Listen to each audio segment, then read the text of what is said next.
and he afflicts me. After Job had suffered the suffering that he had suffered, Job was a righteous man, a perfect and upright man, God said. But still God made it known, I have the right to do with you as I will. And God came to Job and showed Job a little bit more about his character. See, Job feared God. You know, the fear of God is the beginning of wisdom. It'll make you get things right no matter what other people do. The fear of God will give a man to stand in the middle of the world and build an ark while everybody else is laughing and going about doing what they're doing. The fear of God will make you have such faith in Him to know that if He says something, He'll do it. Everybody else can be going on with something else. You will still have the ability to stand on the truth. Fear of God stabilizes faith. God tried Job. Job feared God. I spoke that of standing in the middle of the world. Noah stood in the midst of the world all by himself, him and his family. And taught his family and his sons in such a way that they were stuck with him and they built an ark while the rest of the world went about doing what they were doing, enjoying themselves. But Noah realized something about God. Fear of God gives stability. It'll help you just do what's right, say what's right, think what's right, while everybody else can be going wrong. God tried Job. Job maintained his integrity. But in the midst of his trial, he was saying, like, God, He's sticking his arrows in me, and I have not done wrong. And he was crying, what have I done to the mighty one and to Elohim? You know, that you do this with me. He would even focus his mind toward the three men that was coming, finding no fault in him, starting to criticize him. His complaint was with God. He was like, why? He had no answer. See, today we have the Bible. He didn't have all these things like we have. Some of us don't realize that. We're going to holler before we look up and realize something. And he had questions. But because he's a perfect, upright man, and God tried him, God came to him himself. He came to Job and he talked with Job. And he showed Job a little bit about his character. He said to Job, recorded in Job chapter 38, after Job had talked to these men that tried to find fault in him and couldn't find it, condemned him unjustly, therefore. God came to Job, chapter 38, verse 1, said, then the Lord answered Job out of the whirlwind and said, who is this that darkens counsel without knowledge? God said to Job, verse 3, gird up now thy loins like a man, and I will demand of thee, and answer thou me. Where was thou when I laid the foundation of the earth? Declare, if thou hast understanding.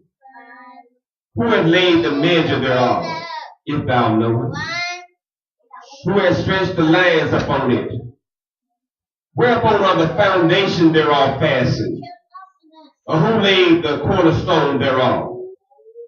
When the morning stars sang together, and all the sons of God shouted for joy.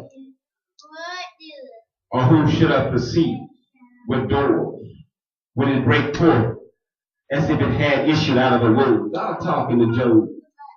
And he don't tell Job just bow down. He tells Job, he said to Job, who are you that stand and say these things? Said, gird up your loins like a man. Talk to me.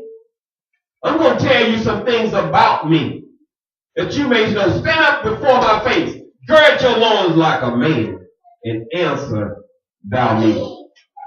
Verse 9 says, when I made the clouds a garment thereof, and thick darkness a swollen bed, and break up for my decreed places, and set bars and doors, and said, hitherto shalt thou come, but no further. And here shall our proud ways be stayed. God said to Job, I'm going to show you a little bit of my character. You think you understand power? You think you have the right to question me? I'm going to show you that I am a warrior. That I am devastating. I'm going to show you power and might. You can stand, there's a saying, there was a man by the name of Machiavelli. And he wrote a statement, Machiavelli statement, wrote a statement saying, might makes right. He reasoned from a man's standpoint, but then reason from the standpoint of the Almighty. He's right, and he is mighty. And his might makes him right, because he is the creator of everything.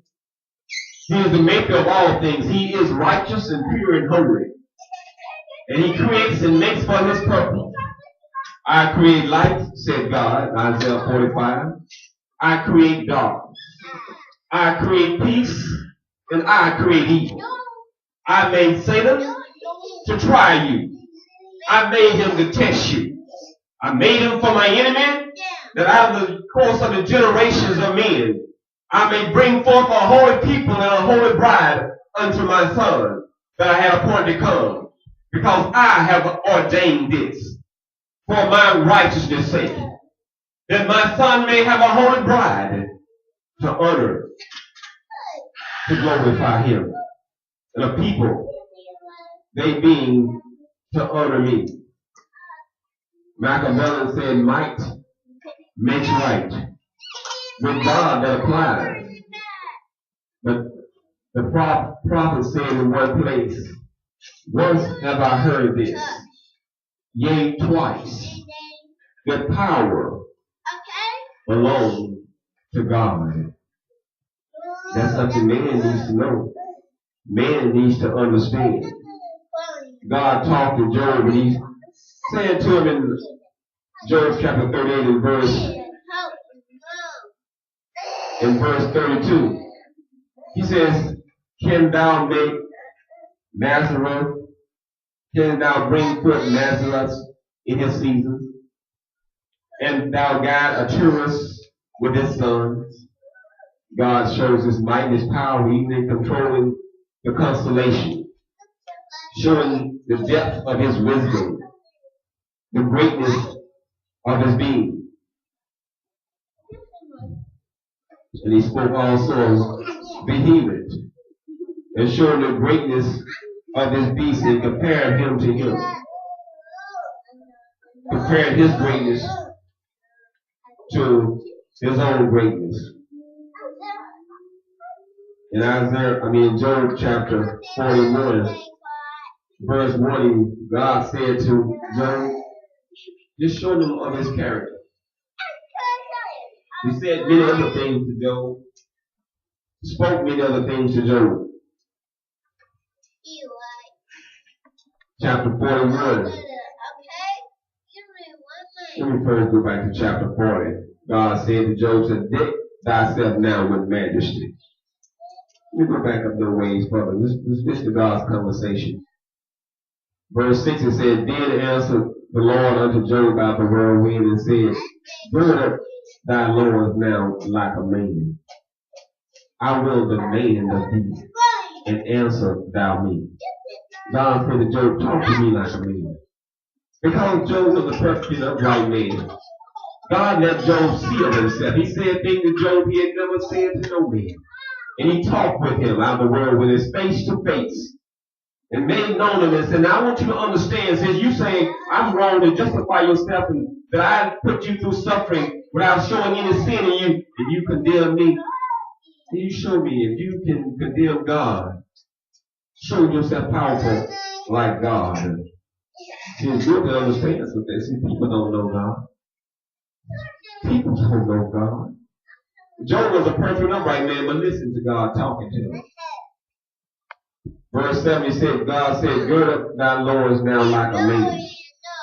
I will demand of thee, and declare thou unto me. Wilt thou also disannul my judgment? Wilt thou condemn me, that thou mayest be righteous? Hast thou an arm like God?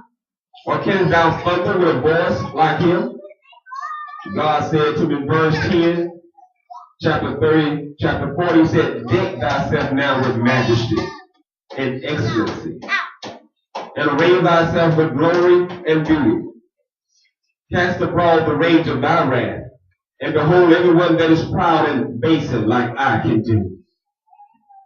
Look on everyone that is proud and bring him low, and tread down the wicked in their place. Hide them in the dust together, and bind their faces in secret. Then will I also confess that thine own right hand can save thee. God let them know here, I can deliver you, but you ain't delivering yourself. That you can stand and question me. God letting Job see a little bit of himself to know that who he is. But he tells him, stand up. Gird yourself like a man. And I'm going to talk to you face to face. You know, God said to one place in Moses, and he rebuked Miriam, Moses' older sister, and Aaron, Moses' older brother, because they complained against Moses because Moses married an Ethiopian woman or a black woman. Nubla, very black, very dark woman. And God called out Moses and Miriam and Aaron and said, come out, you three. And God spoke to him. You see, Miriam, she had a problem with that complaint. And complaining to Aaron about Moses marrying a black woman. The racism didn't just get started. So the way did you the black folks look fool?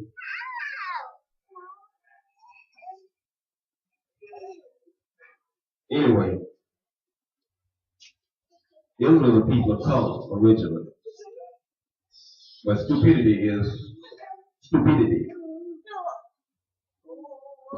Many black Jews were brought to this nation because our people sojourned in the land of Africa. But all Africans, all the black people in Africa are not Jews. It's necessary to learn to understand the truth. But God called the three out. And he said to them,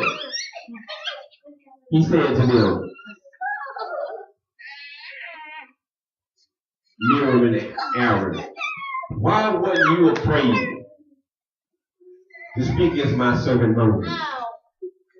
He said, when I get ready to talk to somebody or a prophet, I'll speak to them in similitudes and dreams and visions. He said, but my servant Moses is not so. When I talk to him, I will talk to him face to face.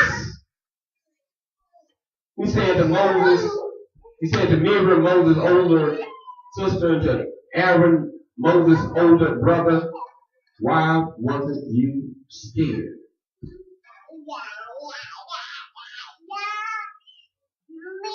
Scripture says that when God went up from them three, Miriam was leprous, white as snow.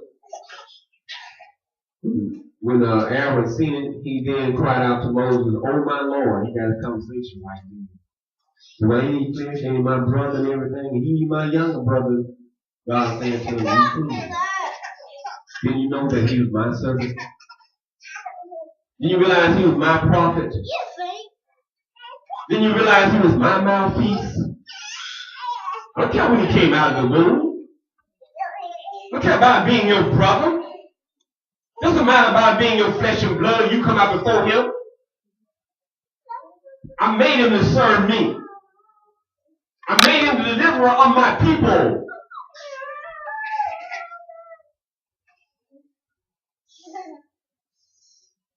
Aaron suddenly come to his senses and he cried out to the Lord when he sees Miriam white leprous as snow, and he cries out to Moses, oh my Lord. Talk to Moses.